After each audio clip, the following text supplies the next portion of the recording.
ಎಲ್ರಿಗೂ ನಮಸ್ಕಾರ. ಎಸ್‌ಬಿಕೆ ಕನ್ನಡ ಯೂಟ್ಯೂಬ್ ಚಾನಲ್ಗೆ ನಿಮಗೆ ಸ್ವಾಗತ.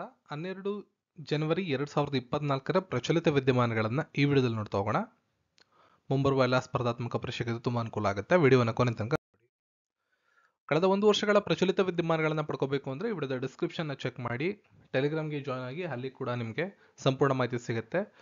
ಒಟ್ಟು 300 MCQಗಳು ವಿತ್ ಎಕ್ಸ್ಪ್ಲನೇಷನ್, 500 ಒನ್ಲೈನರ್ಸ್ಗಳು ಮತ್ತು 12 ತಿಂಗಳ ಪ್ರತಿ ದಿನಗಳು ಅದರ ಥೀಮ್ಗಳ ಒಂದು ಪ್ಯಾಕೇಜ್ ಸಿಗುತ್ತೆ. ನೀವು ಪರ್ಚೇಸ್ ಮಾಡ್ಬೋದಾಗಿದೆ. ಡಿಸ್ಕ್ರಿಪ್ಷನ್ನ ಚೆಕ್ ಮಾಡಿ. ಪ್ರಶ್ನೆಗಳನ್ನ ನೋಡೋಣ. 2023ರ ಧ್ಯಾನ್ ಚಂದ್ ಖೇಲ್ ರತ್ನ ಪ್ರಶಸ್ತಿಗೆ ಭಾಜನರಾದ ಆಟಗಾರರನ್ನು ಗುರುತಿಸಿ. ಸಾತ್ವಿಕ್ ಸಾಯಿರಾಜು, ವಿಪಿನ್ ಚಂದ್ರ, ಆರ್ ವೈಶಾಲಿ, ಅಶು ರಾಣಾ. ಪ್ರಶ್ನೆಗೆ ಸರಿಯಾದ ಉತ್ತರ ಸಾತ್ವಿಕ್ ಸಾಯಿರಾಜು ಮತ್ತೆ ಇನ್ನೊಬ್ರು ಇದ್ದಾರೆ. ಅದ್ರ ಬಗ್ಗೆ ಮಾಹಿತಿ ನಾನು ನಿಮಗೆ ತಿಳಿಸ್ಕೊಡ್ತೀನಿ. ಅದಕ್ಕೂ ಮುಂಚೆ ಈ ಧ್ಯಾನ್ ಚಂದ್ ಖೇಲ್ ರತ್ನ ಪುರಸ್ಕಾರವನ್ನು ಮೊದಲು ಪಡೆದಂಥವ್ರು ನಮ್ಮ ಚೆಸ್ ಆಟಗಾರರಾದ ವಿಶ್ವನಾಥನ್ ಆನಂದ್ ಅವರು. 2022ರಲ್ಲಿ ಇರೋ ಶರತ್ ಕಮಲ್ ಅನ್ನೋ ಟೇಬಲ್ ಟೆನ್ನಿಸ್ ಆಟಗಾರರಿಗೆ ಸಿಕ್ಕಿತ್ತು. ಈ ವರ್ಷ ಸಾತ್ವಿಕ್ ಸಾಯಿರಾಜು ಮತ್ತು ಚಿರಾಗ್ ಚಂದ್ರಶೇಖರ್ ಶೆಟ್ಟಿ ಅನ್ನೋ ಬ್ಯಾಡ್ಮಿಂಟನ್ ಆಟಗಾರರಿಗೆ ಸಿಕ್ಕಿದೆ. ಬಲಭಾಗದಲ್ಲಿ ನೀವು ಅವರಿಬ್ಬರ ಚಿತ್ರವನ್ನು ನೋಡ್ಬೋದು. ಆಪ್ಷನ್ಗಳಲ್ಲಿ ಸಾತ್ವಿಕ್ ಸಾಯಿರಾಜು ಇತ್ತು, ಅವರ ಜೊತೆ ಚಿರಾಗ್ ಚಂದ್ರಶೇಖರ್ ಅವ್ರಿಗೂ ಕೂಡ ಸಿಕ್ಕಿದೆ. ಇವರಿಬ್ಬರು ಬ್ಯಾಡ್ಮಿಂಟನ್ ಆಟಗಾರರು. PWF ವರ್ಲ್ಡ್ ಟೂರ್ 1000 ಸರಣಿಯನ್ನು ಭಾರತದಿಂದ ಗೆದ್ದಂತ ಏಕೈಕ ಡಬಲ್ಸ್ ಜೋಡಿ ಇದಾಗಿದೆ. 1992ರಿಂದ 2021ರವರೆಗೆ ಈ ಪ್ರಶಸ್ತಿಗಳನ್ನು ರಾಜೀವ್ ಗಾಂಧಿ ಖೇಲ್ ರತ್ನ ಪ್ರಶಸ್ತಿ ಅಂತ ಕರೆಯಲಾಗ್ತಿತ್ತು. ನಂತರ ಈ ಪ್ರಶಸ್ತಿಗಳನ್ನು ಮೇಜರ್ ಧ್ಯಾನ್ ಚಂದ್ ಖೇಲ್ ರತ್ನ ಪ್ರಶಸ್ತಿ ಅಂತ ಒಂದು ಮರುನಾಮಕರಣವನ್ನು ಮಾಡಲಾಯಿತು. ಭಾರತ ಸರ್ಕಾರದ ಯುವ ವ್ಯವಹಾರಗಳು ಮತ್ತು ಕ್ರೀಡಾ ಸಚಿವಾಲಯ ಈ ಪುರಸ್ಕಾರವನ್ನು ಕೊಡುತ್ತೆ. ಪ್ರಸ್ತುತ ಭಾರತದ ಯುವಜನ ಮತ್ತು ಕ್ರೀಡಾ ವ್ಯವಹಾರಗಳ ಸಚಿವರು ಯಾರಪ್ಪ ಅಂದ್ರೆ ಅನುರಾಗ್ ಠಾಕೂರ್ ಅವರು. ನೆಕ್ಸ್ಟ್, 17ನೇ ವಿಶ್ವ ಕನ್ನಡ ಸಂಸ್ಕೃತಿ ಸಮ್ಮೇಳನ ಯಾವ ದೇಶದಲ್ಲಿ ನಡೆಯುತ್ತದೆ? Saudi, Canada, America, Russia. ಪ್ರಶ್ನೆಗೆ ಸರಿಯಾದಂತ ಉತ್ತರ ಸೌದಿ ಅರೇಬಿಯಾ.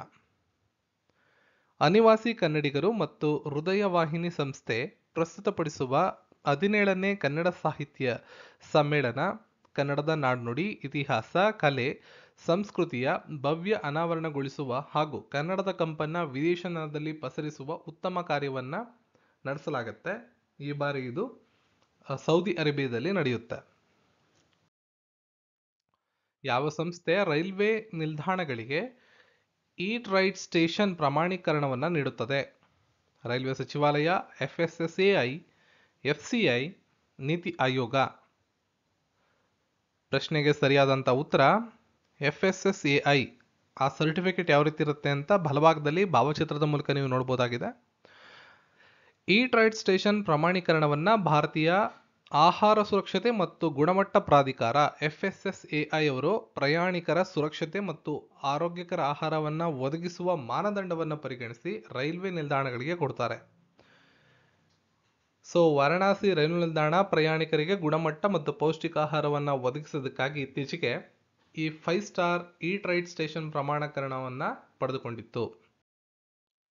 ಇತ್ತೀಚೆಗೆ ಘೋಷಿಸಲಾದ ಭಾರತೀಯ ನೌಕಾಪಡೆಯ ಅಡ್ಮಿರಲ್ ಎಂಪಲೈಟ್ಗಳ ಹೊಸ ವಿನ್ಯಾಸದ ಹಿಂದಿನ ಪ್ರೇರಣೆ ಯಾರಾಗಿದ್ದಾರೆ?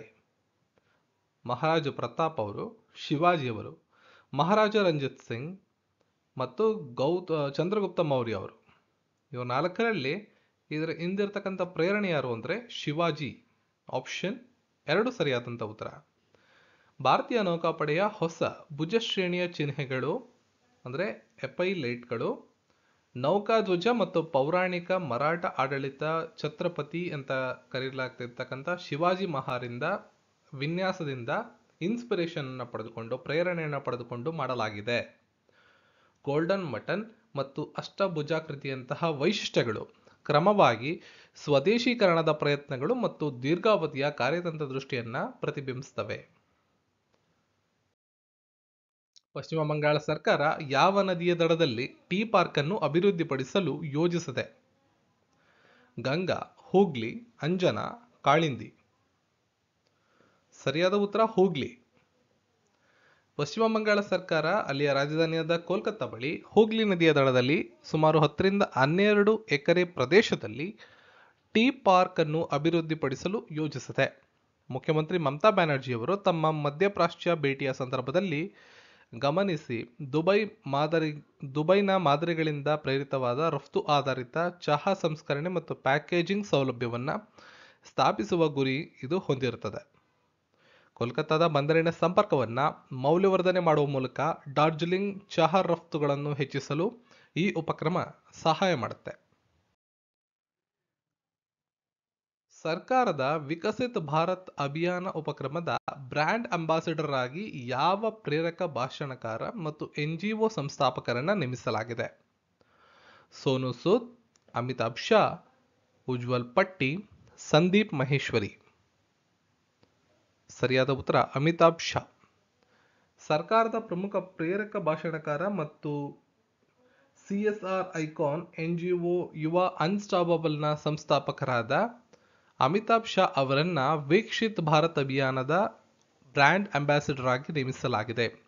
ಪ್ರಧಾನಿ ಮೋದಿ ಅವರ ನೇತೃತ್ವದಲ್ಲಿ ಈ ಉಪಕ್ರಮವು ರಾಷ್ಟ್ರೀಯ ಅಭಿವೃದ್ಧಿಯನ್ನು ಹೆಚ್ಚಿಸಲು ಭಾರತದ ಜನಸಂಖ್ಯೆಯ ಲಾಭಾಂಶವನ್ನ ಟ್ಯಾಪ್ ಮಾಡುವ ಗುರಿಯನ್ನ ಹೊಂದಿದೆ. ಇಸ್ರೋ ಸಣ್ಣ ಉಪಗ್ರಹ ಉಡಾವಣೆಗೆ 2ನೇ ಕೇಂದ್ರವನ್ನಾಗಿ ಆಯ್ಕೆ ಮಾಡಿಕೊಂಡಂತ ಕೆಳಕಂಡ ಸ್ಥಳವನ್ನು ಗುರುತಿಸಿ. ತುತ್ತುಕುಡಿ, ಶ್ರೀಹರಿಕೋಟಾ, ಚೆನ್ನೈ, ರಾಮೇಶ್ವರಂ. ಪ್ರಶ್ನೆಗೆ ಸರಿಯಾದ ಉತ್ತರ ತುತ್ತುಕುಡಿಯನ್ನ ಇಸ್ರೋ ಆಯ್ಕೆ ಮಾಡಿಕೊಂಡಿದೆ. ತಮಿಳುನಾಡಿನ ತುತ್ತುಕುಡಿ ಜಿಲ್ಲೆಯಲ್ಲಿ 2ನೇ ಉಡಾವಣಾ ಕೇಂದ್ರವನ್ನ ನಿರ್ಮಿಸುವುದಾಗಿ ಶ್ರೀಹರಿಕೋಟಾವನ್ನ ಹೊರತುಪಡಿಸಿ, ಆ ಪ್ರಮುಖ ಕೇಂದ್ರವನ್ನು ಹೊರತುಪಡಿಸಿ ಅದನ್ನ ಬದಲಿಸೋದಿಲ್ಲ.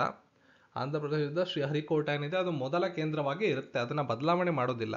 ಬದಲಾಗಿ ಅನಿವಾರ್ಯ ಪರಿಸ್ಥಿತಿಗಳು ಬಂದಾಗ ಆಲ್ಟರ್ನೇಟ್ ಆಪ್ಷನ್ ಅಂತ ಹೇಳಿ ತಮಿಳುನಾಡಿನ ತುತ್ತುಕುಡಿ ಜಿಲ್ಲೆಯಲ್ಲಿ 2ನೇ ಉಡಾವಣಾ ಕೇಂದ್ರವನ್ನು ನಿರ್ಮಿಸುವುದಾಗಿ ಇಸ್ರೋ ಮಾಹಿತಿಯನ್ನ ಹಂಚಿಕೊಂಡಿದೆ. ಇದು ಮೊದಲನೇ ಕೇಂದ್ರವಾದ ಶ್ರೀಹರಿಕೋಟಾ ಕೇಂದ್ರವನ್ನು ಬದಲಿಸಲು ಅಲ್ಲ, ಬದಲಿಗೆ ಸಣ್ಣ ರಾಕೆಟ್ಗಳು ಮತ್ತು ಉಪಗ್ರಹಗಳ ಉಡಾವಣಾ ಉತ್ತೇಜನವನ್ನೇ ಪರ್ಯಾಯ ತಾಣವನ್ನು ಸ್ಥಾಪಿಸುವ ಉದ್ದೇಶವನ್ನು ಹೊಂದಿದೆ ಅಂತ ಇಸ್ರೋದ ಮುಖ್ಯಸ್ಥರಾದ N ಸೋಮನಾಥ್ ಅವರು ತಿಳಿಸಿರ್ತಾರೆ. ಕೇಂದ್ರ ಯುವ ವ್ಯವಹಾರಗಳು ಮತ್ತು ಕ್ರೀಡಾ ಸಚಿವಾಲಯವು ಮಹಾರಾಷ್ಟ್ರದ ಯಾವ ನಗರವನ್ನ ರಾಷ್ಟ್ರೀಯ ಯುವ ಉತ್ಸವ 2024 ಆಯೋಜಿಸಲು ಸ್ಥಳವಾಗಿ ಆಯ್ಕೆ ಮಾಡಿದೆ? ನಾಗ್ಪುರ, ಮುಂಬೈ, ನಾಸಿಕ್, ಪುಣೆ. ಪ್ರಶ್ನೆಗೆ ಸರಿಯಾದ ಉತ್ತರ ನಾಸಿಕ್. ಮಹಾರಾಷ್ಟ್ರದ ನಾಸಿಕ್ ನಗರವನ್ನ ಭಾರತ ಸರ್ಕಾರದ ಯುವ ವ್ಯವಹಾರಗಳು ಮತ್ತು ಕ್ರೀಡಾ ಸಚಿವಾಲಯ ರಾಷ್ಟ್ರೀಯ ಯುವ ಉತ್ಸವ 2024 ಆಯೋಜನೆ ಮಾಡಲು ಆಯ್ಕೆ ಮಾಡಿದೆ. ಪ್ರಧಾನಿ ನರೇಂದ್ರ ಮೋದಿ ಅವರು 5 ದಿನಗಳ ಯುವ ಜನತೆಯನ್ನು ಈ ಕಾರ್ಯಕ್ರಮವನ್ನು ಉದ್ಘಾಟನೆ ಮಾಡ್ತಾರೆ. ಜನವರಿ 12ನೇ ತಾರೀಕು ನಿಮಗೆಲ್ಲ ಗೊತ್ತಿರೋಂಗೆ ಸ್ವಾಮಿ ವಿವೇಕಾನಂದರ ಜನ್ಮದಿನ. ಇವರ ಬಗ್ಗೆ ಸಂಪೂರ್ಣ ಮಾಹಿತಿಯನ್ನು ನಾಳಿನ ವಿಡಿಯೋದಲ್ಲಿ ನಿಮಗೆ ತಿಳಿಸ್ಕೊಡ್ತೀನಿ.